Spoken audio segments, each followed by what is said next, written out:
तो दोस्तों अपन पढ़ेंगे डार्क रिएक्शन के बारे में। ठीक है, डार्क रिएक्शन को अप्रकाशिक अभिक्रिया कहते हैं, ब्लैकमैन रिएक्शन भी कहते हैं, क्योंकि इसकी खोज ब्लैकमैन ने की थी इसलिए इसे ब्लैकमैन रिएक्शन कहते हैं। और इसमें प्रकाश की आवश्यकता नहीं होती इसलिए इसे अप्रकाशिक अभिक्रिया कहते हैं। और कार्बन स्वांगीकरण अभिक्रिया, क्योंकि इसमें कार्बन का स्वांगीकरण भी होता है। ठीक है, तो इस चक्कर की खोज ब्लैकमैन ने की थी इसीलिए तो इसका नाम ब्लैकमैन है। इसमें प्रकाश की आवश्यकता नहीं होती इसीलिए तो ये अप्रकाशिक अभिक्रिया है। ठीक है, और ये स्ट्रोमा भाग में होती है। केल्विन और इसको केल्विन तथा बेंसन ने क्लोरेला तथा सिंडेसमस सवाल पर प्रयोग करके CO2 के अंतःकरण से लेकर कार्बोहाइड्रेट के निर्माण तक की क्रियाओं को एक चक्रीय प्रक्रम में व्यवस्थित किया। इसी कारण इसे कार्बन केल्विन साइकिल कहते हैं। ओके, अब पढ़ेंगे इसमें इन्होंने C14 आइसोटोप तथा क्रोमेटोग्राफी तकनीक का प्रयोग किया था। इसके अनुसार इस चक्र में बनने वाला प्रथम स्थायी उत्पाद 3 कार्बन वाला PG होता है। ओके, इस चक्र में पहली बार CO2 ग्राही का कार्य 5 कार्बन वाली यौगिक करता है जिसका नाम है RUB राइबुलोज 1,5-bis फॉस्फेट। इस क्रिया में रूबिस को एंजाइम प्रयुक्त होता है। रूबिस को पृथ्वी तल पर सर्वाधिक पाया जाने वाला प्रोटीन है या एंजाइम है। यह क्लोरोप्लास्ट में पाई जाने वाली 16% प्रोटीन होती है। इस चक्र में पीजीए के अतिरिक्त अन्य कार्बोहाइड्रेट के उत्पाद के रूप में बनते हैं।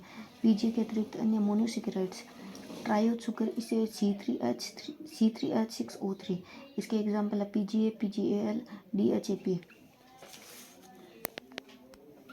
अब दूसरा है टेट्रोज C4H8O4,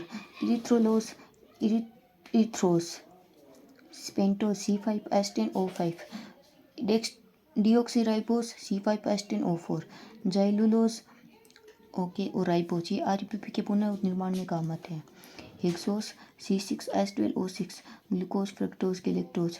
प्लांट में ग्लूकोज प्लस फ्रक्टोज मिलकर सुक्रोज को निर्माण करते हैं। इसको ऐसे याद कर सकते हैं, ग्रैंडफादर स्वीट है ग्लूकोज प्लस फ्रक्टोज सुक्रोज। और जो सुक्रोज होती है वह अनअपचायक होती है, बाकी सारी अपचायक शुगर होती है। हेप्टोज शुगर C7H14O7, सीडोहेप्टोलोज कीटोज यह सबसे जटिल शर्करा है। कीटोज शुगर जब पादपों में O2 की अधिकता हो जाती है तो फोटोसिंथेसिस की दर कम होने लगती है। इसे वारबर्ग इफेक्ट या फोटो रेस्पायरेशन कहते हैं, जो वास्तव में सद्वन प्रभाव होता है। यह C3 पादपों में होता है, C4 में नहीं। अतः C4 पादप C3 की अपेक्षा अधिक दक्षता से प्रकाश संश्लेषण करते हैं।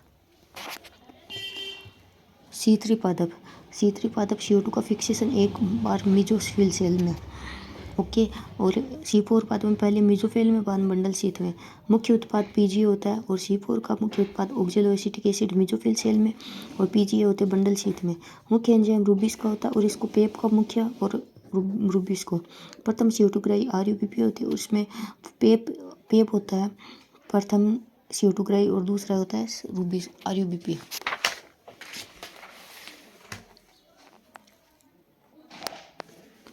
फोटो रेस्पायरेशन होता है C3 में और C4 में नहीं होता है। CO2 की सांद्रता सामान्य सांद्रता पर फोटोसिंथेसिस होता है और इसमें कम CO2 पर भी सांद्रता पर भी फोटोसिंथेसिस होता है। ताप 20 से 30 डिग्री सेंटीग्रेड पर और इसमें 35 से 45 पर। सामान्य पानी की मात्रा होनी चाहिए, कम मात्रा पर भी करेगा। ये 600 नियम के इधर उधर कर लेगा और कम प्रकाश तीव्रता पर फोटोसिंथेसिस हो जाएगा। क्रांच एनाटोमी एब्सेंट और इसमें उपस्थित है वेस्कुलर बंडल के चारों ओर बंडल शीथ कोशिकाओं की मालाकार संरचना होती है। पत्ती में वेस्कुलर बंडल के चारों ओर कंजॉइंट, कोलेटरल, एंडार्च और सेंट्रीफ्यूगल क्लोज्ड होता है।